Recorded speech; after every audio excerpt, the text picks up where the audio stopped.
Ever since that fateful arc, the Reverie, where we saw Shanks meet up with the Gorosei, the insults wrote themselves. Shanks stooped so low that he went not from going to a pirate. When he went to Whitebeard, it was okay. He went to another the world government leaders in the Gorosei. Plus, after we see how they were in Egghead Island, how vicious and savage and evil these guys are, and how they are after at the end of the Reverie, we even see them bowing down to Imu. These guys were the villains of the story, making us think, how could Shanks do such a thing? And everybody called him a rat, a snitch. The names wrote themselves. Takashi 69. They even put that tattoo on his face. All I gotta say is this: we have finally reached the day where Shanks is innocent. Well, it hasn't been confirmed yet, but we can all see that Oda's alluding to it because Shanks has a look-alike, and people noticed that the scar wasn't visible in chapter 907, and people noticed that silhouette when Dragon spoke about how we move when the Holy Knights are immobilized, and it looked exactly like Shanks. People spoke about how Film Red, they mentioned the Figarland family, and people spoke about Figarland Garling at a young age looking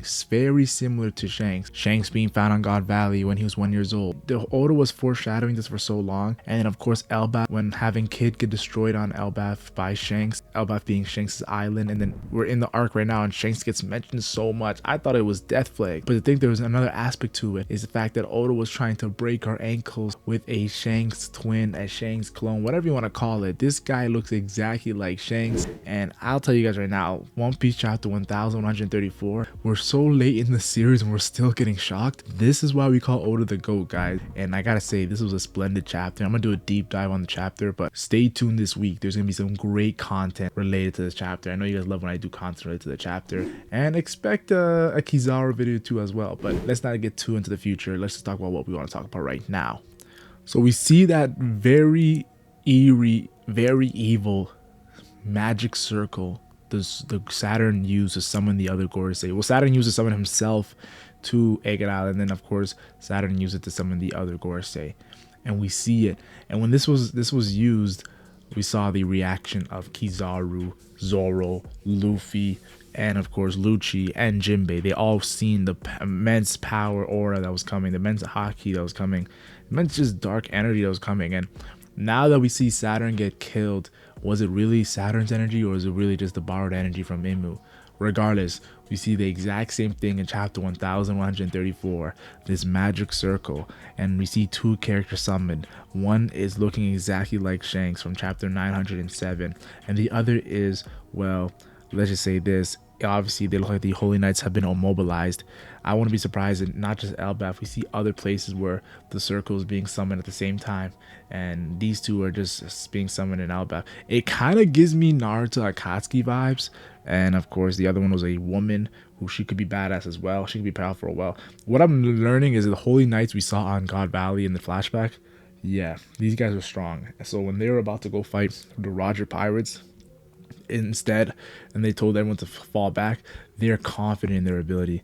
And to see Figarland Garling now is a Gorosei member, and he surpassed her, replaced Saturn, and he used to lead the Holy Knights. Yeah, the world government is changing right in front of our eyes. We thought the world government would never change at the top. It would be Imu and his Gorosei, but it's changing right in front of our eyes, and we're seeing the ramifications of it right now. And I must admit, I had to make several videos on this because it's so complex, this topic. But my initial reaction is, Oda, how could you do this time and time again? We're starting Elbaf. We already got the hype of Loki. Let's be honest, your Loki himself was hype, and the information he has on Shanks and the Giants and how it looks like Sky P, and we're getting Sky P vibes. But Oda adds in these two new characters that look incredibly powerful and badass. Oda adds this, and there's still probably more left too. We don't know what Oda else. This arc's gonna be a long arc, so we don't know what Oda is gonna add as well. But Elbaf's one of those arcs where, let's be honest here, going to Egghead Island, early on we saw that Saturn and Kizaru were the villains, and we're like, okay, this is enough. A Gorosei and an Admiral is enough. And Wano, we already knew that Kaido was a villain, that Oda just added Big Mom. Like, we already knew. Hokage Island, we already knew it was Big Mom, but we got a surprise in Katakuri. Of course, Dressrosa, we got Doflamingo. We already knew this from Hunk Hazard. So Oda has built up some villains, but Elbaf's one of those arcs where Oda hasn't really built up a villain. We had theories of Greenville coming. We had theories of Kid being here. We have theories of Big Mom coming to Elbaf. We have so many theories, but to see two new characters and also a new design in Loki, Oda's really in his bag for Elbaf. And I wonder what he's going to do, because after Elbaf, that's when the final war begins.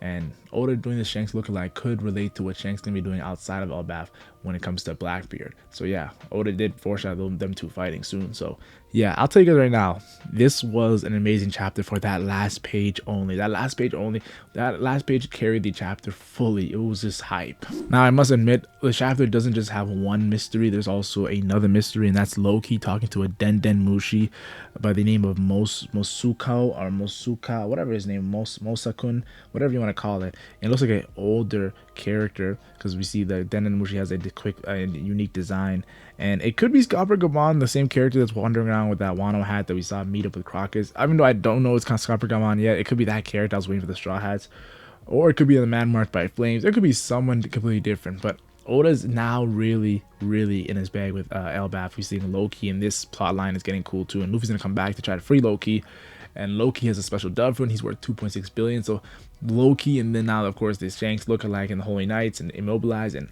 what does that mean with the Revolutionaries? Yeah, I'm telling you guys right now, Oda is not missing in this chapter. I found it very funny how Luffy introduced himself as like a big dog, like a big boss, Oyabin. He formally introduced himself to Saul, and like he says, thank you for taking care of my youngster in the past, and let me introduce myself. Like, and this Saul's like, yo, you're famous, I know who you are, Luffy. But everyone's laughing like, where did Luffy learn this? I thought it was quite interesting when Luffy was doing this stunt.